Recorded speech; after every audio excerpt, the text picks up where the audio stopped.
Encore une fois, le plaisir est pour nous de vous retrouver, madame, monsieur, pour ce magazine, le Champion Mag, encore à sa ligne droite. Nous ne nous sommes pas lassés, le numéro est en train de faire encore le buzz sur les nets, et y compris sur nos chaînes partenaires en Bujumaï, également à Lubumbashi. C'est un plaisir, une fois de plus, permettez. Et nous ne sommes pas lassés, nonobstant cette période de crise sanitaire. Aujourd'hui, nous sommes déplacés afin de savoir comment il vit cette période de crise et comment les choses se passent au sein de son club, le Club Motema Pembe. L'invité n'est pas méconnu dans le fief sportif ou dans le milieu de sportif également. Mais avec vous, on découvre notre invité après ceci. Faire mieux dans un corps sain, tel est le leitmotiv de ces jeunes footballeurs de l'ouest de l'Afrique noire.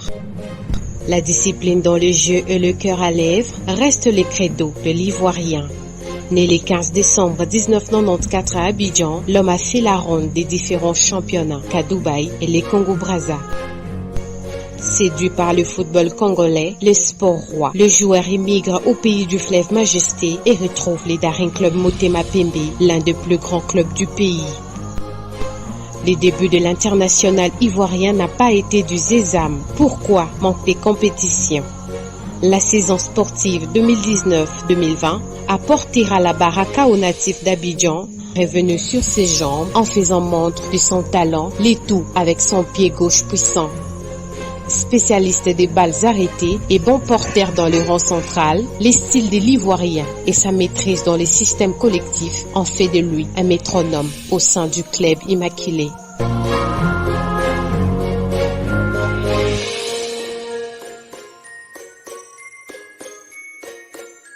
Aboukone Junior, bienvenue dans les Champions Mag.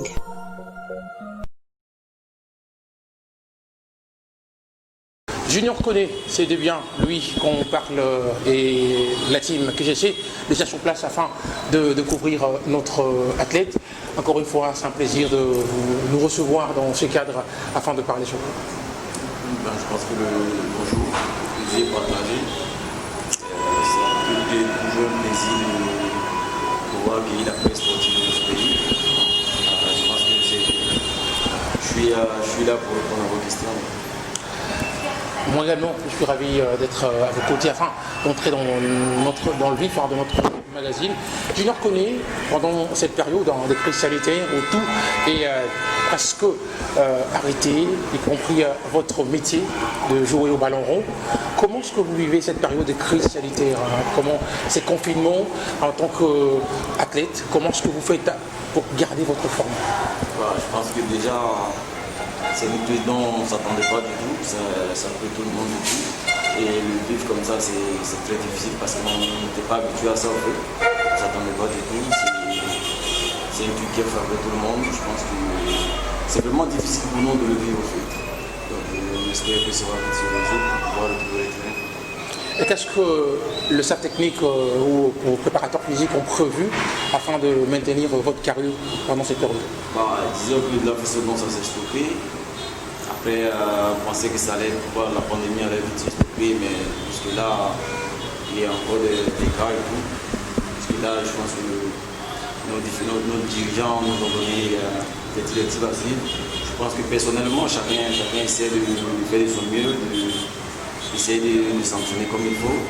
On n'a pas encore, puisqu'on n'a pas de date de retour, donc on n'a pas encore établi le programme respectif. Je pense que chacun essaie de s'entraîner comme il veut. Voilà, c'était quand même à suivre avant de parler de Junior Koné. Vous avez compris comment l'athlète essaie juste de garder donc sa ligne et son physique pendant cette période de confinement. Bon, à présent, pour parler de vous, Junior Koné, retracez-nous un peu votre début de carrière, ce qu'on vous a connu pour les Congolais, ils vous ont connu au sein de Daring Club Motema Pembe, mais ceux qui ne vous ont pas connu avant d'être en RDC et de jouer dans l'équipe de Daring Club. Disons que je n'ai pas aussi une grande carrière que ça. J'ai commencé en Côte d'Ivoire. Disons, je faisais pratiquement le foot de rue. Comme disons, aller jouer pour le plaisir. Et là, pendant un match, je crois, j'ai été abordé par un dirigeant du club de Côte d'Ivoire. Il m'a tout de suite demandé si je voulais jouer avec son club parce qu'il devait devenir président d'un club de première division. Et il m'a tout de suite contacté. Je lui ai dit pourquoi pas. Donc tout est parti de là, mais Après ça, j'ai eu des blessures, des graves blessures, les jambes, tout ça. J'ai fait pratiquement 6 à 7 mois sans jouer. Après, j'ai essayé de voyager pour aller à l'étranger, ça n'a pas marché. Après, je suis reparti vers Dubaï. Et là, je partais pour un club, mais apparemment, j'étais sur un truc de la NAC. Donc, du coup, j'avais un ami qui jouait ici, qui s'appelait Doumbia Rousseigné, un gardien de but. Il m'a contacté, qui m'a parlé du projet de BCDP. Et il m'a directement mis en contact avec un des anciens présidents qui était là. Donc, j'ai dit pourquoi pas. Donc, j'ai tenté le coup. Je suis venu au BCDP. Puisque là, depuis 2014, je crois, ça va, là, ça m'a souri. Ça n'a pas été facile de me déjà approcher. Je pense que je me suis fait un peu une place pour ces autres équipes. Je crois qu'on va y arriver, hein. Le parcours est encore long, on va y aller mollo, juste pour parler d'Aric Club Motema Pembe, votre club. Vous avez dit que le début n'a pas été facile, comme en croque-jambe. Mais déjà, votre arrivée d'Aric Club Motema Pembe, avez-vous été bien accueilli par, je dirais, vos présidents à l'époque et aussi quelques joueurs? Disons que quand je suis venu, il y avait une ancienne génération qui était là. C'était pas facile du tout. Déjà, j'étais méconnu, personne ne me connaissait. Je pense que j'ai dû cravacher pour être là où je suis. Parce que c'était pas du tout facile. Déjà, ils n'étaient pas accueillants. Il y a eu une rivalité. Il y avait des rivalités, il n'y avait pas de place. Il n'y avait pas de place. J'étais encore jeune, il n'y avait que les anciens. Donc personne ne me voyait un jour jouer dans cette équipe. Parce que j'ai mis du temps, j'ai vraiment mis du temps. Je pense que je suis arrivé en octobre. D'octobre jusqu'à février, c'est là que j'ai eu la chance. Par ces deux entraîneurs qui sont passés là. Et je pense que c'était pas facile du tout. Peut-on dire que maintenant que vous êtes retrouvé titulaire d'un poste, que vous avez la confiance de staff technique actuel, est-ce le départ des anciens que vous avez juste fustigés, qui ont été avec vous lorsque vous êtes arrivé, après leur départ, vous êtes maintenant retrouvé à l'aise afin d'être vu, ou c'est un travail d'arrache-pied personnel qui vous a valu ces postes? Je pense que c'est vraiment un travail d'arrache-pied, parce que même quand les anciens sont partis, il y avait de nouvelles personnes, comme je l'ai dit, je manquais de compétition et tout. Je pense que j'ai eu la chance qu'un des coachs m'a donné avant de voyager. Je pense que je suis saisi cette chance. Vous êtes là, on va encore une fois rester sur cette ligne, mais avant juste de continuer, nous rappelons à tous nos amis qui nous regardent à travers notre chaîne YouTube de s'abonner massivement, et aussi à tout le public de Mbujimaï, déjà habitué pour ce magazine Le Champion. Nous sommes en train de parler de lui, de notre invité, qui nous mettons sur un pédestal pour ces énièmes numéros de Le Champion Maga. Dans Aric Club Motema Pembe, il y a toujours des périodes où tout ne semble pas mieux marcher comme on le désire voir marcher sur les roulettes. Vous avez eu à côtoyer des entraîneurs. Lorsque vous êtes arrivé, je pense qu'il n'y avait pas l'entraîneur avec qui vous avez actuellement. En passant, cette félicitations à M. Isaac Nkata, parce que c'est un peu là que j'aimerais axer ma question. Isaac Nkata répond-il vraiment à vos attentes en tant qu'entraîneur? Est-ce que comment est-ce que vous encadrez? Si ça marche avec votre discipline? Je pense que pour moi, c'est l'un des meilleurs entraîneurs du football. Je n'ai pas fait autant d'années avec lui, mais une année m'a suffi pour comprendre que son football est différent de beaucoup. C'est l'un des meilleurs pour moi et c'est facilement adapté au football congolais. Il a tout de suite compris que le football congolais, ça demande beaucoup d'efforts, ça demande beaucoup d'énergie et tout. Ça demande aussi beaucoup de patience. Je pense qu'il s'est tout adapté. Lorsque vous parlez de football congolais, qui demande beaucoup plus de précision, j'aimerais encore une fois parler de vous. Depuis que vous avez eu à jouer chez vous, dans votre pays, en Côte d'Ivoire, vous avez été également en Arabe, côté Dubaï, vous avez eu à jouer. Et lorsque vous êtes arrivé dans le championnat, l'RDC, championnat de la division 1, comment est-ce que vous avez senti cette différence? Est-ce que vous comparez le football actuel de l'RDC et d'où vous êtes venu, comment est-ce que vous avez jugé ces niveaux? Déjà, j'étais beaucoup surpris parce que je ne m'attendais pas à voir un tel football comme ça en Afrique. Disons que le football congolais, c'est beaucoup technique en fait. C'est pas seulement de la tactique, c'est beaucoup technique, ça demande un peu de tout. Je pense que c'est un football qui donne envie à tout bon joueur de vouloir jouer. Même malgré les difficultés, je pense que c'est un football qui donne envie d'y participer et tout ça. Je crois que c'est l'un des meilleurs footballs dans le pays africain. Vous ne vous sentez pas gêné au Chandari Club Motin-Pembe en jouant actuellement? Non, pas du tout. Je prends du plaisir chaque jour. C'est vrai que je suis déjà en fin de contrat et tout, mais je prends toujours du plaisir. Voilà, et on va encore essayer juste d'être un peu en profondeur, pourquoi pas esquisser. C'est une rubrique que nous partageons juste avant. Junior connaît, a-t-il de rêve peut-être de faire long feu ou sa carrière en dehors d'Eric Motin-Pembe un de ces 4 matins Oui, évidemment. Le chemin est encore long. Non, c'est pas que c'est long. Évidemment que j'ai des rêves comme tout bon joueur. Tout le monde a envie d'aller à l'étranger pour faire mon meilleur parent et tout. Je pense qu'il y a des pistes, mais pour l'instant, je suis en mode Junior connaît jusque-là dans son pays, la Côte d'Ivoire. Combien de fois avez-vous déjà reçu des invitations afin de réintégrer votre équipe nationale, que ce soit dans l'équipe B ou dans l'équipe A?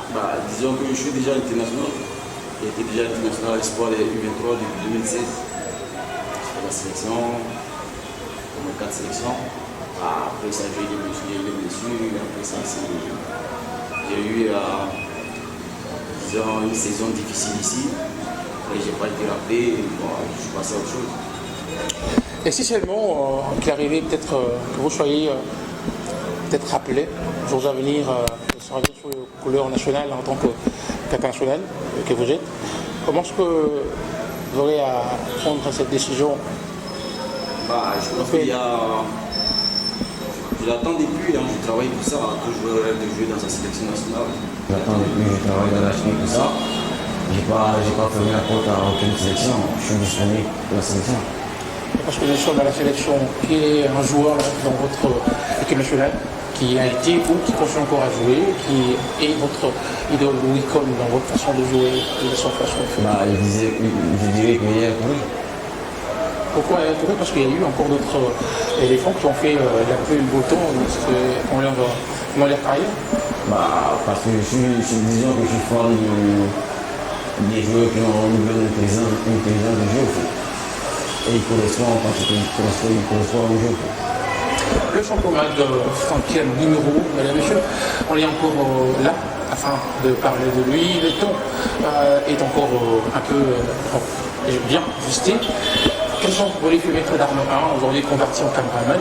Derrière la caméra, exaucé beaucoup également est là pour en faire donc le design de votre émission. Et en attendant, juste qu'on revienne encore une fois pour parler de.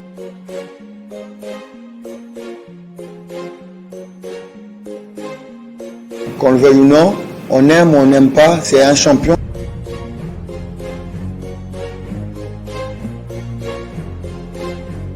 Francis Carson Cabon, agent 7, donc c'est mon nom, comme l'indique au bas de votre écran.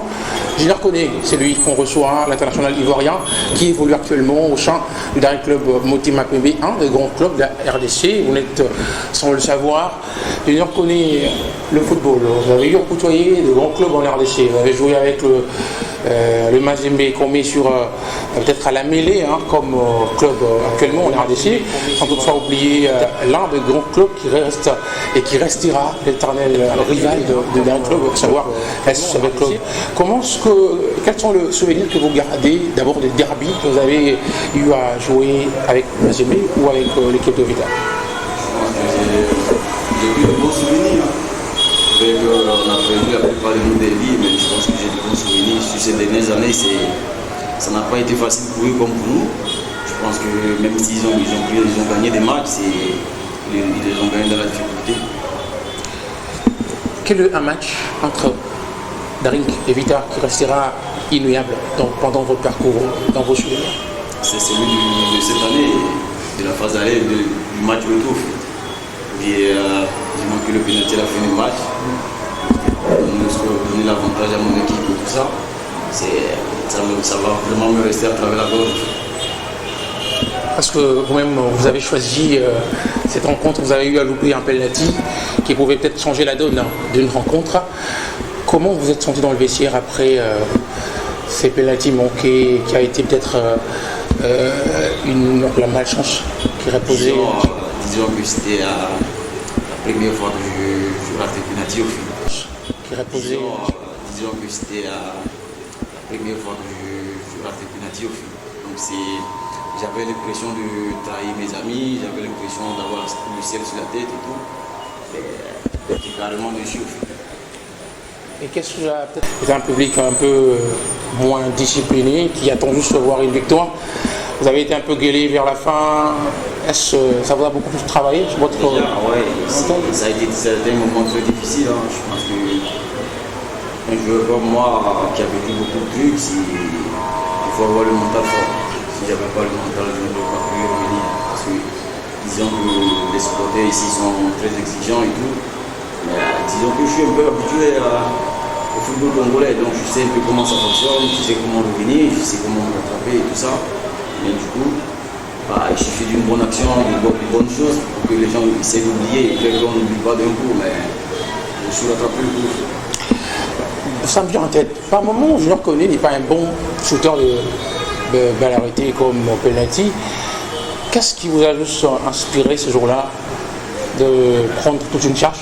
Vous avez été pointé par l'entraîneur ou Junior Koné voulait juste faire au moins l'image d'un héros qui pouvait libérer son club en allant vers ces penalty? Non, j'ai pas besoin de faire de héros. J'ai été désigné pour tirer les penalty. Je pense que jusqu'à preuve du contraire, j'étais le tireur numéro 1 du foot des penalty. Donc j'ai voulu prendre. J'ai pas pris le risque, mais j'avais l'obligation de le faire. Je le sentais. Donc après que ça n'a pas marché, mais je sentais le penalty. Donc voilà, c'est les choses qui arrivent au fond. Il a presque tout dit, pas tellement tout dit, parce qu'à présent, nous serons un peu dans le couloir, sans savoir comment Junior Koné est en train de partager ses affinités avec son président, Didier Simon, à qui nous saluons également. Si possible, il sera également un de nos invités, on l'espère, peut-être après cette période de crise sanitaire avec le mot qui reste d'actualité, le confinement. On va peut-être y arriver. Junior Koné avec le président Didier Chimara, parce qu'avant il y a eu les présidents Hassan et à présent il y a eu Didier Chimara. Lorsque le monsieur a eu à être à la tête de votre club, comment est-ce que vous partagez un peu vos affinités en tant que joueur président? Est-ce que vous avez grand temps à parler avec votre président? Je pense que je parle avec lui presque tous les jours. Je parle avec lui presque tous les jours. C'est quelqu'un que je connais depuis ça fait des années, mais depuis que je suis arrivé, la deuxième année, depuis 2016, je le connais. Je sais que c'est un homme de parole et tout. Et tout de suite, quand j'ai su que, pour vous dire vrai, si il n'avait pas pris les rênes du club, je ne serais pas de retour à Kinshasa. Parce que j'avais pris la décision de ne pas revenir, vu tout ce qui s'est passé, vu ce que j'ai vécu et tout ça. Mais c'est quelqu'un qui sait convaincre. C'est quelqu'un qui est un battant, qui est un bon. C'est lui qui a le mot qu'il faut apprendre. Qui sait où appuyer et de remettre le rail. C'est quelqu'un que j'admire beaucoup, c'est quelqu'un qu'on respecte, c'est quelqu'un qui croit en son projet, que nous aussi on croit en son projet. Et je pense qu'à la fin, il pourra atteindre ses objectifs. Didier Chimara, par moment, dans une rencontre, je pense pendant la fameuse campagne de la Coupe d'Afrique, vous avez été éliminé arme à la main. On sait tous comment ça a été. On a vu dans le couloir Didier Chimara qui essaie un peu de gueuler sur ce joueur pour ne pas mettre de côté, je sais pas moi, on va y arriver, certaines croyances. Et par là, Junior Koné est parmi les joueurs qui croient qu'avoir des amis, d'avoir un peu de ces marabouts familiales peut faire avancer une carrière. Non, personnellement, je ne crois pas ça. Parce que je pense que si effectivement ça marchait comme les gens le pensent à 100% ou je ne sais pas à combien de pourcents, il y a des pays qui seraient champions. Il y a des clubs en série championship sans même jouer. Si ça marchait, forcément, les autres n'allaient pas aller au terrain. Hein. On allait rester à la maison, les gens allaient le faire et puis ils allaient être champions. Je ne suis pas contre ça du tout. Donc, Junior Koné est celui qui voit de loin, question d'amulette, d'écrit gris, d'avoir un chapelet et consort. Vous êtes un peu. Vous faites fi, ne faites pas fi aux amulettes, aux croyances fétichistes? Non, pas du tout. Je ne suis pas fi, mais chacun a ses croyances. Mais moi personnellement, je n'y crois pas du tout. Tout ce que je sais, quand tu travailles, tu as le mérite. Si tu veux quelque chose, il faut travailler pour l'avoir. C'est pas se donner la facilité de l'avoir. Je ne pense pas que ça ne fait pas partie de mes idées. Avant juste de changer de panel et parler questions-réponses, une autre question, peut-être la dernière. Qu'est-ce que Junior Koné pensait faire au centre d'arrêt Club Motema Pembe en arrivant, qu'il n'a pas encore fait? Je pense que c'est de l'emporter un titre. C'est de l'emporter un titre avec le club. Que ce soit la dernière ou l'année qui suit, je pense que c'est de tout faire remporter un titre, donner encore plus de plaisir à ces supporters qui attendent ça depuis. À présent, on prendra notre panel questions-réponses. Avant juste d'y revenir, n'oubliez pas de vous abonner sur notre chaîne YouTube. Merci à toute la coordination et toute la grande équipe de Epidem Boujumaï. Je dis merci à nos amis de Lubumbashi sur Malaika qui auront également à nous prendre la diffusion de ces magazines. Et deuxième mot derrière la caméra et Christian Bolifoué, maître d'armes 1. Lui également qui joue comme auxiliaire, c'est avant midi. Junior Koné, êtes-vous prêt pour l'autre instant question-réponse? Dans notre question-réponse, comme à l'accoutumée, on n'a pas le temps d'expliquer pourquoi, mais on prend juste 2 minutes de vrai ou faux. Votre caméra est là et la mienne est de l'autre côté. Voilà. Votre caméra. Question Bolifoué. Junior Koné jusque-là, au sein d'arrêt Club Motema Pembe, est un joueur discipliné, exigeant. Junior Koné pense changer ces clubs un de ces 4 matins. Oui. Junior Koné n'a pas encore atteint les summums de sa carrière en tant que joueur. Junior Koné partage 2 moments, parfois atroces, avec ses coéquipiers au sein d'un club Motema Pembe. Oui. Junior Koné, jusque-là, est célibataire, mais je dirais, ça va comme je l'ai dit. Junior Koné, dans le club Motema Pembe, pense et croit qu'il y a aussi des joueurs et ses coéquipiers qui sont au top plus que lui.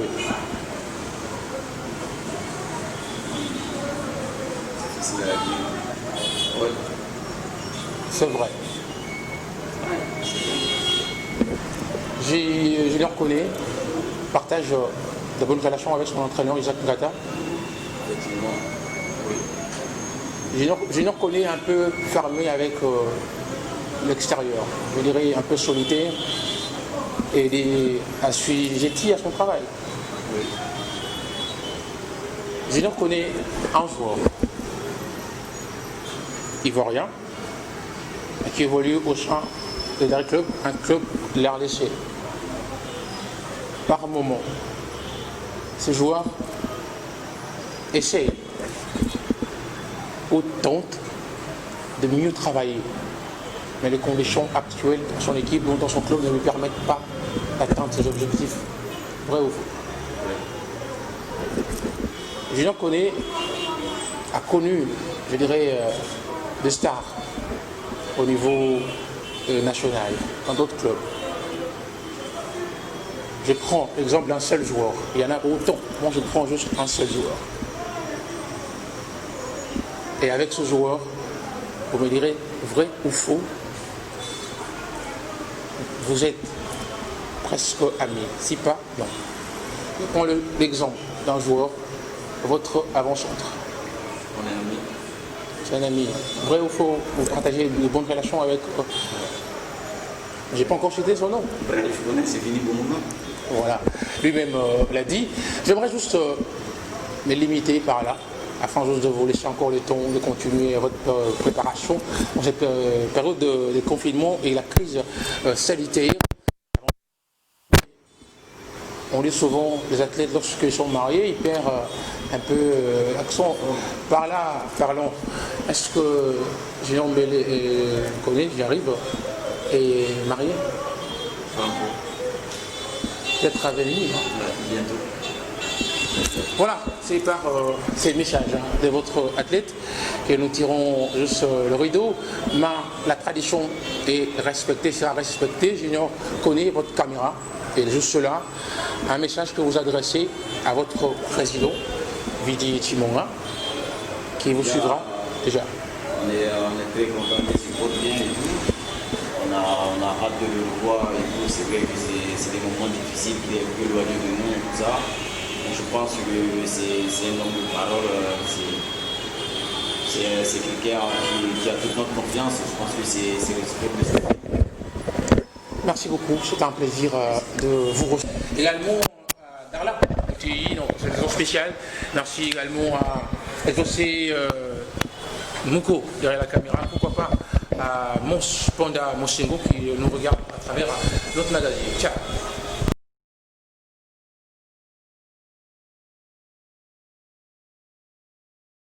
Qu'on le veuille ou non, on aime ou on n'aime pas, c'est un champion.